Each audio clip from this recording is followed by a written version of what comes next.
Hello, hello mga kachabi.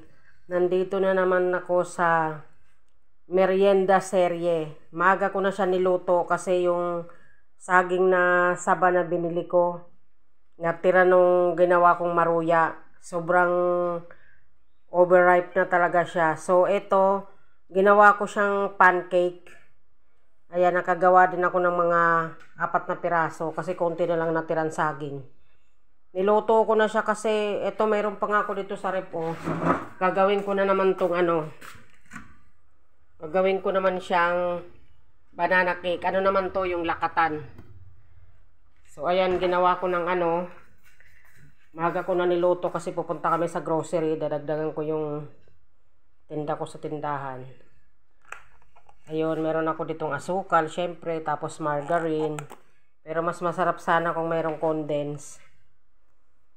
Ayun lang, kung nagustuhan mo yung paggawa ng banana pancake, magluto na rin kayo kachabi.